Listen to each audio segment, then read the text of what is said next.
Pico, Pico, Pico. Pico. Now you're probably asking yourself, why did I just say Pico 4 times? It's because of the Pico 4 VR headset, which is dropping soon. That was a good introduction, right? Kind of fun.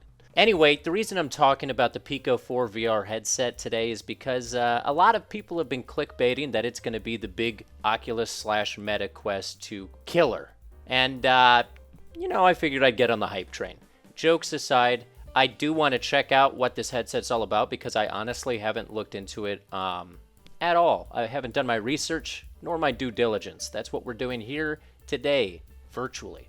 Now, a little bit of background if you don't know anything about the Pico 4 VR headset, which I'll show here. It's a headset. And it's coming out this week or next week, very soon. This headset, as opposed to being built by the mega conglomerate corporation Facebook, it's built by the mega conglomerate parent company to TikTok, ByteDance. Or not built by them, it was built by a VR company in China that was bought by ByteDance. You know, how all great technology is born these days. So yeah, I guess it is true what they say. The grass is always pretty much the same on the other side. These are, of course, all jokes. I'm legally required to say that.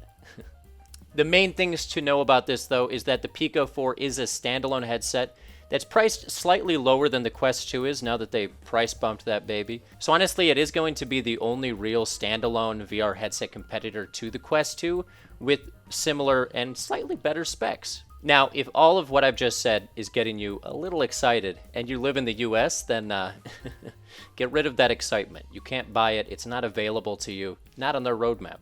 Unfortunately, the Pico right now is only legally being released in Europe, in Germany, Japan, other countries over there. You can look up the full list. And that's why I, as a USian, am going to take a look at this headset. Let's check out their trailer first. Now this here is the official Pico 4 trailer, which dropped 5 days ago. So yeah, basically looks, let's stop right here, just aesthetic breakdown. Time for one of my famous aesthetic breakdowns. Anyway, as you can see, the headset looks basically like a Quest 2, except it's got a little bit better form factor. It looks like it might have a little bit better form for getting rid of the screen door effect at the bottom. I know some people had issues with that. I also do like the controller design here, having the halo go around the top instead of the top. I don't know. I didn't know how to describe the directions here. You know what I mean. It's a cool aesthetic. It's basically the only thing that differentiates it from the Quest 2. Also, the strap here looks a billion times better than the strap that came and still comes with the Quest 2 by default. The fact that they price bumped the Quest 2 without including an Elite strap with it kind of blows my mind, but that's America, baby. RGB camera. Now this is what's most exciting to me. Obviously, we all know that one of the big selling points of the Meta Quest Pro 3, and again, the Meta Quest Pro 3 is probably going to cost like $1,000 more than this and the Quest 2. So anyway, one of the main selling points of the Quest Pro 3 is that it has full color pass-through, and it looks like the Pico 4 is able to do that at a significantly lower price. Compact size, yeah, you get the 6-stop positioning, which I've heard the tracking so far from what I've heard is decent. I mean, comparable to the Quest 2.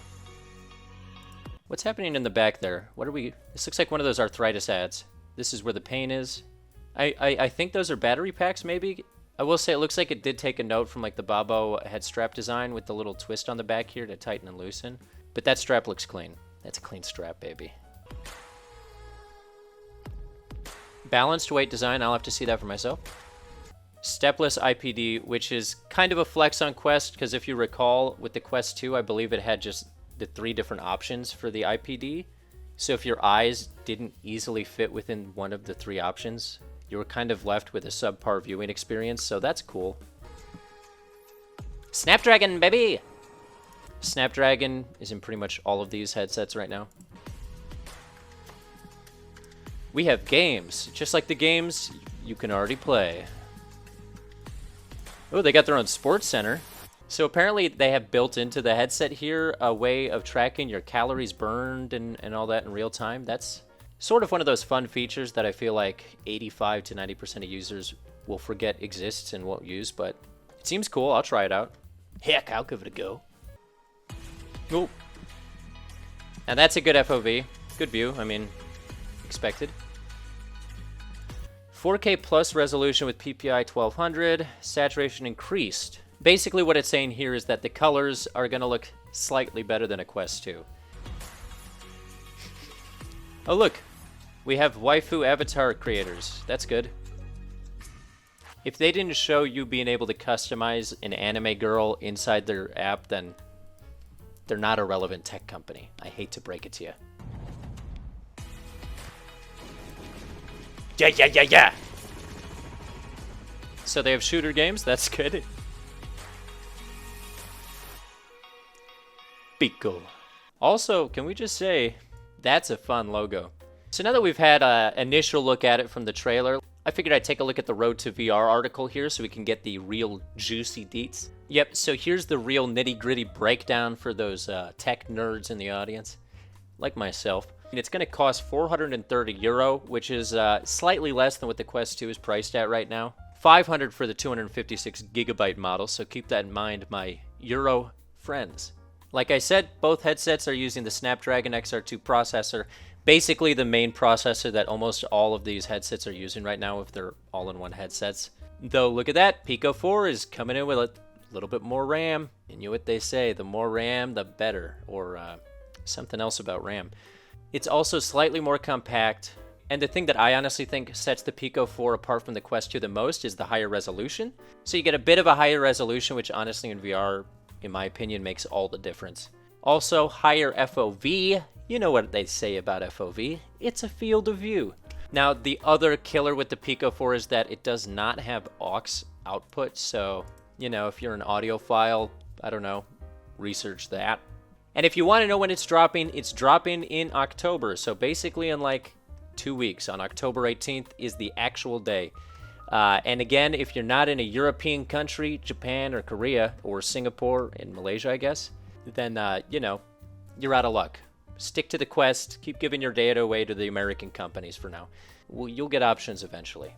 All in all, I do think it looks like a promising alternative to the Quest 2, but I don't know if it solves a lot of the issues that people had with the Quest 2 in terms of what's being done with our data and all that. I'm going to need to look up a little bit more about what ByteDance is doing with their data and maybe do a follow-up on that.